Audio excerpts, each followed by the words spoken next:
4 लाख सरकारी नौकरियों का वायदा किया है और इस साल हमने पहली साल में 1 लाख नौकरियों का वायदा किया है। 33,000 नियुक्ति पत्र हमने दे दिए।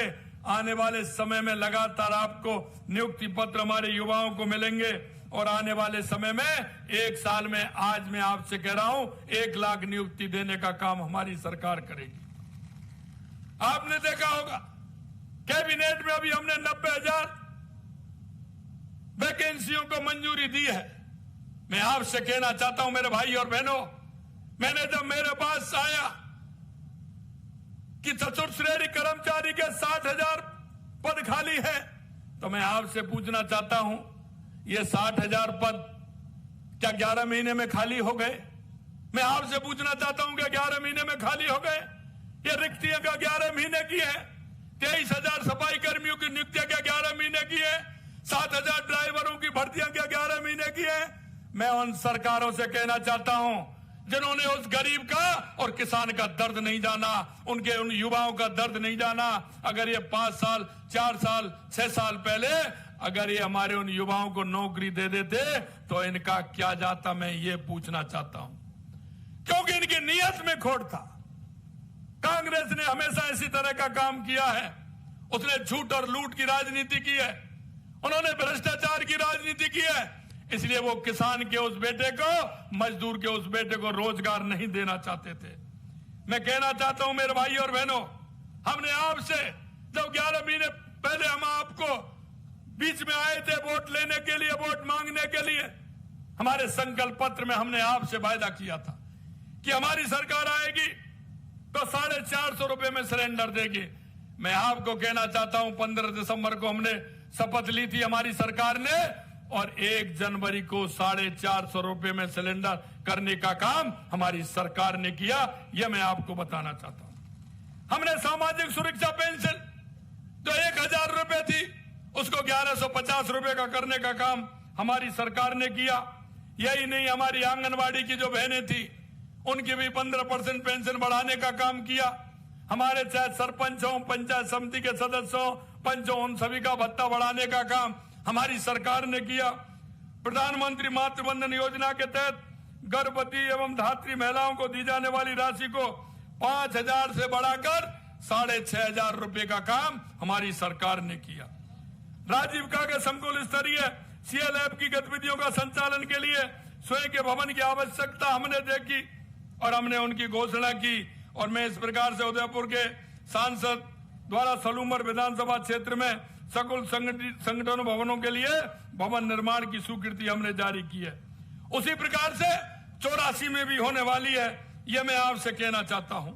मैं एक बात और कहना चाहता हूं मेरे भाई और बहनों, इसका भी हमें गर्व है कि हमारे देश के यशस्वी प्रधानमंत्री नरेंद्र मोदी जी के नेतृत्व में आपने देखा होगा 15 नवंबर को, क्यों आने वाले 3-4 दिन बाद 15 नवंबर आ रहा है, 15 नवंबर को आदिवासी गौरव दिवस मनाने की घोषणा देश के यशस्वी प्रधानमंत्री नरेंद्र मोदी जी ने की।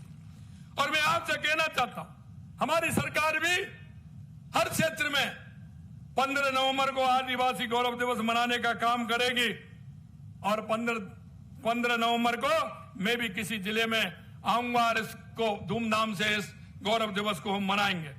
आदिवासी कल्याण के लिए हमने आदिवासी युवाओं के कौशल विकास, शिक्षा और रोजगार के अवसर सुनिश्चित करे हैं। हमने TSP का जो फंड था 1,000 करोड़ रुपए का था, हमने उसको बढ़ा करके 1,500 करोड़ यानी कि 1,500 करोड़ का किया है। हमने वन अधिकार अधिनियम के तहत शेष रहे 2,566 प्रकरणों का निस्तारण किया है। माँबाड़ी कार्यकर्ताओं का मानदेय 10% बढ़ाया है। हमने 250 नए माँबाड़ी केंद्रों की स्थापना करेंगे, यह भी हमने घोषणा की है। हम जल्दी डूंगरपुर में डूंगर, बल्डा, बांसवाड़ा में बासिया, चारपोटा जैसे महान जनजातीय नायकों के स्मारक बनाने का काम भी हमारी सरकार करेगी, यह भी मैं बताना चाहता हूं। हम उदयपुर में बीरबाल का कालीबाई संग्रहालय का निर्माण करने जा रहे हैं। हमने राजकीय एवं अनुदानित छात्रावासों तथा आवासीय विद्यालयों के विद्यार्थियों को देय भत्ता 2,500 रुपए से बढ़ा करके वो भी हमने 3,000 रुपए किया है। प्रदेश में अनुसूचित क्षेत्र में सारे जनजातीय परिवारों के समग्र विकास के लिए गोविंद गुरु जनजातीय क्षेत्रीय विकास योजना की गाइडलाइन तैयार कराने के लिए उस कमेटी का भी हमने गठन किया है।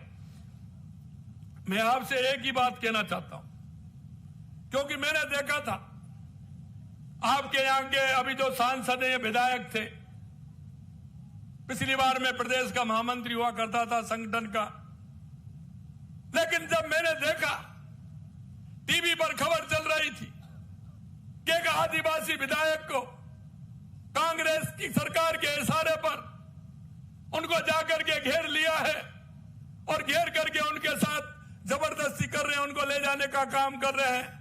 मित्रों, मैं कार्यालय में बैठा था, जब मेरे को मालूम पड़ा तुरंत गाड़ी लेकर के मैं वहां से निकला और जब मैंने वहां जाकर के देखा राजकुमार रोज जी बाहर खड़े थे और उनकी गाड़ी की चाबी निकाल ली थी। मेरा कोई संबंध नहीं था, मेरा संबंध सिर्फ इतना था कि मेरे आदिवासी भाई को कोई परेशान कर रहा है, कांग्रेस के लोग उस पर दबाव डाल रहे हैं। तुरंत जाकर के मैं गया और उनको छुड़वाया, हमारे भारतीय जनता पार्टी के कार्यकर्ता बुलवाए और ये काम किया। मित्रों, मैं कहना चाहता हूं, इन आदिवासी भाइयों के लिए हमेशा से हमारी सरकार ने काम किया है और हमने काम किया है। आज वो इस तरह की बात करते हैं। मैं आपसे कहना चाहता हूं मेरे भाई और बहनों, वो कहते हैं कि हम ये कर देंगे। अरे उन्होंने कुछ किया है क्या? मैं आपको बताना चाहता हूं, 11 महीने हमारी सरकार को हो गए, लेकिन जिसकी वो बात करते हैं, एक भी व्यक्ति मेरे पास आपके विकास के लिए आज तक कोई नहीं आया, आज तक कोई।